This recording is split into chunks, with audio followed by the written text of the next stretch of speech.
আমাদের দেশের রাজনীতিতে, বিশেষ করে ক্ষমতার রাজনীতিতে ৫ বছর একটা যাকে বলা হয় কোড নাম্বার।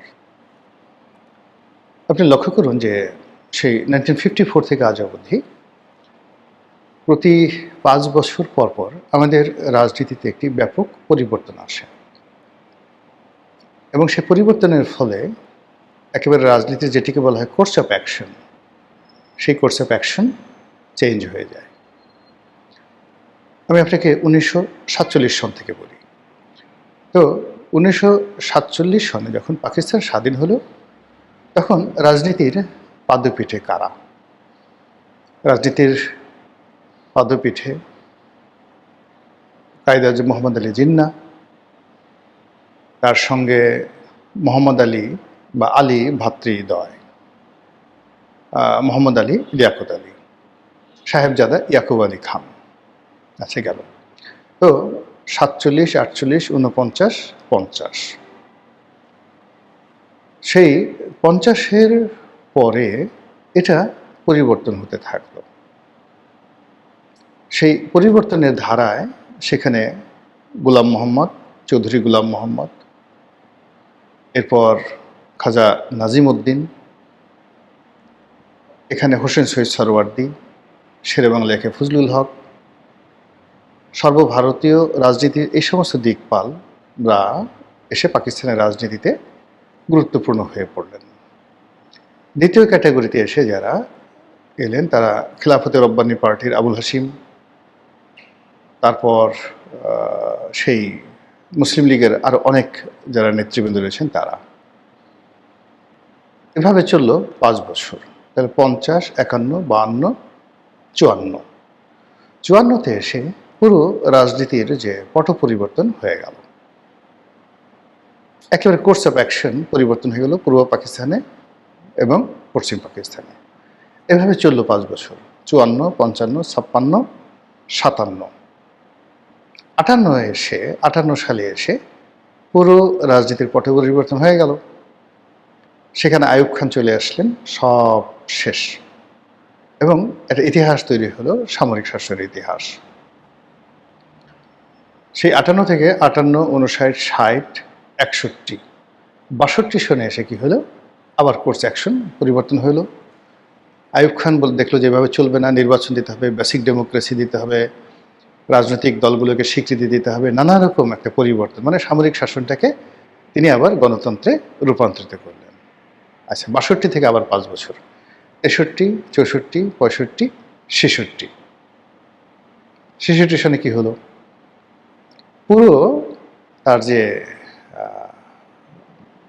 সামরিকতন্ত্র, তারপরে আবার সেমি বেসিক ডেমোক্রেসির যে ইতিহাস, এটা পাল্টে গেল। নতুন একটা আন্দোলন, শিক্ষা আন্দোলন শুরু হলো। 62 শিক্ষা আন্দোলন, সেটাকে গিয়ে 66 গণ আন্দোলনে রূপান্তরিত হলো এবং সব কিছু একেবারে তছনছ হয়ে গেল। এরপর পরবর্তী 5 বছর আসেন 66, 67, 68, 69। 69 গণ অভ্যুত্থান হয়ে গেল। 70 একটা নতুন প্রেক্ষাপট তৈরি হয়ে গেল। আবার আসেন 5 বছর, 70, 71, 72, 73, 74 সাল। 74 সাল দুর্ভিক্ষ হলো এবং 75-এর 15 আগস্ট অনিবার্য করে তুলল। তারপরের 5 বছর আসেন 75, 76, 77, 78, 79। 79-তে কী হলো, জিয়াউর রহমান সাহেব এই যে বহুদলীয় গণতন্ত্র, এর আগে নানা রকম কিছু করে সে একটা স্ট্যাবল অবস্থায় দেশটাকে আনলো। আনার পরে এরপরে মাত্র 2 বছরের মাথায় তার পরিণতি শেষ হয়ে গেল। এরপরে আপনি সেই 79 থেকে আবার 5 বছর করেন, 79, 80, 81, 82, 83 সন। 1983-তে কী হলো, এরশাদের মার্শাল ল। আবার সেই এরশাদের মার্শাল লর সঙ্গে যদি আপনি তুলনা করেন, আপনি দেখবেন যে সেই 1958-এর মার্শাল লয়ের একেবারে অনুরূপ। আবার 83-তে যে ঘটনাগুলো ঘটলো বা তখনকার যে প্রেক্ষাপট, কোর্স অফ অ্যাকশন, এটাকে আপনি জিয়াউর রহমানের 1975-এর ডিসেম্বর মাসের ঘটনার সঙ্গে তুলনা করতে পারেন। এভাবে 83 থেকে আরও 5 বছর পরে আগায় যান, 84, 85, 86, 87, 88। 88 সনে পুরো রাজনীতির যে তার যে ক্যারিয়ার শেষ হয়ে গেল। সে একতরফা নির্বাচন করলো, সমস্ত রাজনৈতিক দলগুলো শেষ হয়ে গেল, একটা গৃহপালিত বিরোধী দল তৈরি করলো। আরও বলবো, এভাবে 5 বছর পর পর আপনি দেখেন যে রাজনীতিতে একটা কোর্স শেষ হয়, আর নতুন করে রাজনীতির মাঠে অনেকগুলো মুখ, অনেকগুলো নায়ক, অনেকগুলো খলনায়ক তারা চলে আসে। সেই দিক থেকে এই যে 2026 সন, এই 2026, 27, 28, 29, 30, এই 2030 সনের মধ্যে আমাদের রাজনীতিতে কি কি হতে পারে সেই বিষয়গুলো নিয়ে আলোচনা করব। এর কারণ হলো এই সময়টিতে আমাদের অনেকগুলো কোর্স অফ অ্যাকশন মানে পরিবর্তন হবে, অনেকগুলো ঘটনা ঘটবে, অনেকগুলো মুখ রাজনীতি থেকে হারিয়ে যাবে, অনেকগুলো নতুন মুখ আসবে। এখন আমরা যাদেরকে দেখছি, আমরা দেখছি জামাতের আমির গোলাম পারওয়ার সেক্রেটারি, আমরা দেখছি জামাতের সঙ্গে অনেকগুলো ইসলামী দল নয়, প্রথাগত সাধারণ দল, তাদের একটা ঐক্য হয়েছে। এবং জামাতের একঝাঁক তরুণ নেতৃত্ব, এখানে শিশির মনির আছে, ব্যারিস্টার শাহরিয়ার আছে, এখানে ফুয়াদ আছে, এবি পার্টির মঞ্জু সাহেব আছেন, তারপর এখানে ডক্টর মাসুদ সংসদ সদস্য তিনি আছেন, তারপরে এখানে মিজানুর রহমান আজহারি আছেন, আহমদুল্লাহ আছেন, এখানে সংসদে গেছেন সেই যে আমির হামজা আছেন। তো এই লোকগুলোকে আপনি একত্র করেন, সবারই নিজস্ব জায়গা থেকে কিন্তু প্রচণ্ড সফলতা আছে, ইতিবাচক বলেন কিংবা নেতিবাচক বলেন, সফলতা আছে। তো সেই সফলতার প্রেক্ষিতে বিরোধী দলের এই মুখগুলোর সঙ্গে সঙ্গে আবার মামুনুল হক সাহেব আছেন, তারপর মেজর আক্তার আছেন, কর্নেল ওলি আছেন, তারপর সেখানে কর্নেল ওলির সাথে সাথে আরও অনেকগুলো মুখ সামনে চলে আসবে। এরপর 11 দলীয় যে জোট, ঐক্যজোট, সেই 11 দলীয় ঐক্যজোটে হাসনাত আছে, সার্জিস আছে, তারপরে মাহফুজ আছে, আরও অনেকে আছেন। তো তাদের মধ্যে অন্তত যদি 10 জন লোক আপনি দেখবেন যে রাজনীতির সম্মুখ সারিতে খুব বড় নেতা হয়ে গেছেন, আবার বাকি যারা আছে তারা পেছনের সারিতে হারিয়ে গেছেন। বিএনপির মধ্যেও একই অবস্থা, এখানে তারেক রহমান, জাইমা রহমান, জোবায়দা রহমান, এই পরিবারে ওনার আপনজনের মধ্যে ওনার যে ব্যক্তিগত যে সহকারী সানি, সে আছে, অপু আছে, নুরুদ্দিন অপু, মিয়া নুরুদ্দিন অপু আছে। তারপরে এখানে আমি দুটো শব্দ কিন্তু ব্যবহার করি, আমি যাদেরকে বলি আছে তারা আমার স্নেহভাজন, বয়সে ছোট, আর আমি অনেকে আছেন বলি, মানে তারা আমার সমপর্যায়ের বা সিনিয়র বন্ধু বান্ধব। এই জন্য মানে অনেক সময় কথার কারণে মনে হতে পারে যে লোকটি বেয়াদব কথা বলছে, মানুষকে সম্মান রেখে কথা বলছে না। যাই হোক, সেই জিনিসগুলো মানে আমি খেয়াল রাখি, যারা দর্শক তাদের জন্য আমি জিনিসগুলো বলছি। এর বাইরে যেটি আছেন সেটা হলো সালাউদ্দিন সাহেব আছেন, এরপর আইনমন্ত্রী আছেন, আসাদ আছেন, তারপর ডেপুটি স্পিকার আছেন, ব্যারিস্টার কায়সার কামাল আছেন, তারপর ব্যারিস্টার রুহুল কুদ্দুস কাজল আছেন, তারপর মানে এই ইয়াংদের মধ্যে যারা মোটামুটি এখন সরকারি দলের কর্তৃত্ব করছেন, যাদের হাতে মূলত ক্ষমতা। এর বাইরে ওনার বিশ্বস্ত যারা লোকজন আছেন, সে বিশ্বস্ত লোকজন এখনও লাইমলাইটে আসেনি, খুব দ্রুত চলে আসবেন।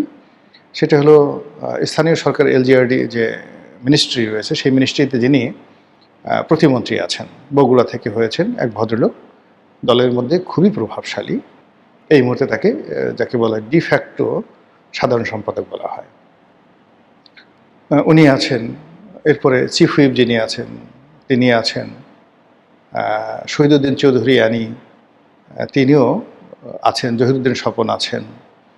তো এরকম সরকারি দলের অন্তত 100 তরুণ এবং মধ্যবয়সী যারা লোকজন রয়েছেন তাদের মধ্যে একটা বিরাট অংশ পেছনে পড়ে যাবেন আর বিরাট অংশ সামনে চলে আসবেন। এই হলো এখানকার দৃশ্য। বাইরে কি হতে পারে? বাইরে হাসানুল হক ইনু সাহেব, রাশেদ খান মেনন সাহেব, ওনাদের মতো লোক ছাড়াও সেই হেফাজতে ইসলামীর অন্তত 1 ডজন আওয়ামী লীগপন্থী যারা নেতা আছেন, যারা খুবই জনপ্রিয় ওয়াজের ময়দানে সংগঠন চালাতে গিয়ে, এবং হেফাজত তাবলিগের মধ্যে তাদের একটা বিরাট প্রভাব রয়েছে। আমি ব্যক্তিগতভাবে কারো নাম বললাম না।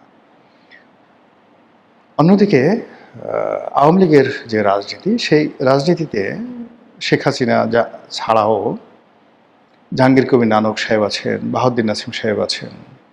কোনো অবস্থায় আপনি তাদের যে প্রভাব, এটা আপনি বন্ধ করতে পারবেন না। এদের একটা গ্রুপ হয়ে গেছে রাজনীতিতে, অর্থাৎ বাহাউদ্দিন নাসিম, আলাউদ্দিন নাসিম, তারপর জাহাঙ্গীর কবির নানক, ওনাদের একটা পলিটিক্যাল গ্রুপ ঠিক সেম এইজে আছেন, যারা দেশের বাইরে থাকা সত্ত্বেও তাদের মধ্যে একটা পোলারাইজেশন হচ্ছে। শেখ পরিবারের মধ্যে শেখ ফজলে নূর তাপস আছেন, পরশ আছেন, শেখ রেহানার ছেলে ববি আছেন, তারপরে সজীব ওয়াজেদ জয় আছেন, পুতুল আছেন। আপনি এদেরকে রাজনীতি থেকে বাদ দিতে পারবেন না। অন্যদিকে শেখ সেলিম সাহেবের যে ছেলে একজন আছেন, যিনি যুবলীগ করতেন, ব্যারিস্টার, তো নাইম, ব্যারিস্টার নাইম। তারপরে আবুল হাসনাত আবদুল্লাহ সাহেবের ছেলে আছে, যিনি বরিশালে মেয়র হয়েছেন, হাসনাত আবদুল্লাহ। মানে আওয়ামী লীগের রাজনীতিতে তাদের যে অবস্থান, এর বাইরে আর অনেক যে সকল রিফাইন্ড নতুন ছাত্রলীগ যুবলীগ থেকে একটা বিরাট গ্রুপ চলে আসবে। যেমন ধরুন লিয়াকত শিকদার, নজরুল ইসলাম বাবু, ইকবালুর রহিম, এরকম ছাত্রলীগের সাদ্দাম, তারপরে গোলাম রব্বানী, নাজমুল, মানে যারা অতীতে প্রেসিডেন্ট সেক্রেটারি হয়েছেন, তাদের মধ্যে যাদের ফাইন্যান্সিয়ালি বা যাদের বিরুদ্ধে করাপশনের অভিযোগ এরকম বেশি একটা নেই, বা যারা পদ পদবি পাননি, এরকম অনেকে সম্মুখ সারিতে চলে আসবেন। যেমন শেখর আছেন, আবু সাইদ স্বপন আছেন। ওনারা সবাই এরকম আওয়ামী লীগের অন্তত 100 জন নেতাকর্মী, তারা এই দলটির নেতৃত্বে আসবেন, অথবা আওয়ামী লীগ যদি হারিয়ে যায় এরাও হারিয়ে যাবেন। তো এই যে হারিয়ে যাবেন, এটা হলো আমাদের স্বাভাবিক যে প্রক্রিয়া। যদি আওয়ামী লীগ, জামাত, বিএনপি, এনসিপি এদের সবার রাজনীতি করার সুযোগ থাকে, তাহলে এরকম একটা পরিবেশ পরিস্থিতির সৃষ্টি হবে। ফলে আগামী 5 বছর পরে রাজনীতির ময়দানে আপনি অনেককে দেখবেন যাদেরকে আপনি এখন কাউন্ট করছেন না, আর এখন যাদেরকে আপনি কাউন্ট করছেন তাদের অনেককে আপনি দেখবেন যে রাজনীতির ময়দানে তারা নেই। এই গেল একটা। দ্বিতীয় যেটা আছে সেটা হলো যে, যদি সরকার খুব ভালো করে, বিএনপি খুব ভালো করে, আওয়ামী লীগ ধীরে ধীরে ধীরে ধীরে যাকে বলে পিছনের সারিতে চলে যাবে, একসময় মানুষ ভুলে যাবে। যদি তারেক রহমান সাহেব আর একটা পদ্মা সেতু করে ফেলে, আরও একটা বড় এক্সপ্রেসওয়ে করে ফেলে, 300 ফিটে যেটা পূর্বাঞ্চলে যে রাস্তা, এর চাইতে দৃষ্টিনন্দন, সে দেখা গেল সে বলল যে না, আমি এখন 300 ফিট যেভাবে চলছে এটা তো আসলে 30-35 কিলোমিটার, আমি পুরো ঢাকা চট্টগ্রাম যে হাইওয়েটা আছে, আগামী 5 বছরের মধ্যে ঢাকা চট্টগ্রাম হাইওয়ে আর পদ্মা সেতু পার হয়ে ভাঙ্গা থেকে একেবারে মানে পটুয়াখালী পর্যন্ত বা কুয়াকাটা পর্যন্ত আমি এটাকে 6 লেনের একটা হাইওয়ে করে ফেলব, মংলা বন্দর পর্যন্ত। তো এই দুটো কাজ যদি হয়, এই দুটো কাজে যদি তারা মনে করে যে না, আমরা এখানে 30,000 কোটি বা 40,000 কোটি টাকা ব্যয় করব, এতদিনের মধ্যে একটা জার্মান কোম্পানিকে দেব, জার্মানরা খুব ভালো বিশ্বস্ত, অথবা কোনো ওআইসি কর্পোরেশনের মতো জাপানি কোনো কোম্পানিকে দেব, একদম টাইম ফ্রেম করে আমাকে এতদিনের মধ্যে এই দুটো highway, just like highway, no মানে যাকে বলা হয় কোনো রিক্সা, কোনো মানে ওই হাইওয়েতে কেউ ঢুকতে পারবে না, একদম পাখিও ঢুকতে পারবে না, এইভাবে পুরো ব্লকেট করে দেওয়া হবে, যেভাবে চীন, ইউরোপ, আমেরিকাতে হাইওয়েগুলো থাকে। তো বাংলাদেশে যদি তারা অন্তত দুটো হাইওয়ে করতে পারেন, একটা পদ্মা সেতু করতে পারেন, তাহলে দেখা যাচ্ছে লোকজন আর শেখ হাসিনার নাম নেবে না। এটা হলো বাস্তবতা। কিন্তু তারা যদি এই কাজগুলো করতে না পারে, শুধুমাত্র কার্ড বিতরণ করে, শুধুমাত্র খাল খনন করে, শুধুমাত্র যে সেই নানা রকম কথাবার্তা যেগুলো বিতর্ক হচ্ছে ইদানিং, সেই কাজগুলো করতে থাকি, তাহলে দেখবেন যে অনেকে হারিয়ে গেছে। আর আওয়ামী লীগের নাম বারবার আসছে যে না, এদেশে আসলে আওয়ামী লীগের সরকার বারবার দরকার। এরকম একটা পরিবেশ পরিস্থিতি তৈরি হতে থাকবে। তো এই যে ৫ বছরের যে কোর্স অফ অ্যাকশন, সেই কোর্স অফ অ্যাকশন কিন্তু শুরু হয়ে গেছে। একটা জিনিস আমি বলতে পারি যে বাংলাদেশে হয়তো আর সামরিক শাসন বা আরেকটি ১/১১ যে পরিবেশ পরিস্থিতি, এটা আর হবে না।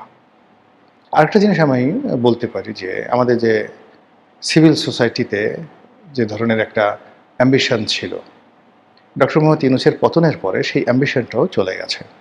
ফলে আগামীতে যা কিছুই হোক না কেন, এটা রাজনীতির মাধ্যমে হবে। সেটা ইসলামী ধারা রাজনীতি হতে পারে, বিএনপি ধারা রাজনীতি হতে পারে, আওয়ামী লীগ ঘরানা রাজনীতি হতে পারে। এটা একটা সম্ভাবনা। আর সেই সম্ভাবনার সঙ্গে আমেরিকা যুক্ত হতে পারে, ভারত যুক্ত হতে পারে, অথবা চীন এবং পাকিস্তান যুক্ত হতে পারে। কিন্তু ঘটনা যাই হোক না কেন, ৫ বছর পর আপনি আজকের এই ২০২৬ সনের যে রাজনীতি দেখছেন, তার 5 to 10% রাজনীতি আপনি দেখতে পাবেন না। ৫ বছর পর আপনি যা কিছু দেখবেন, একেবারে 90%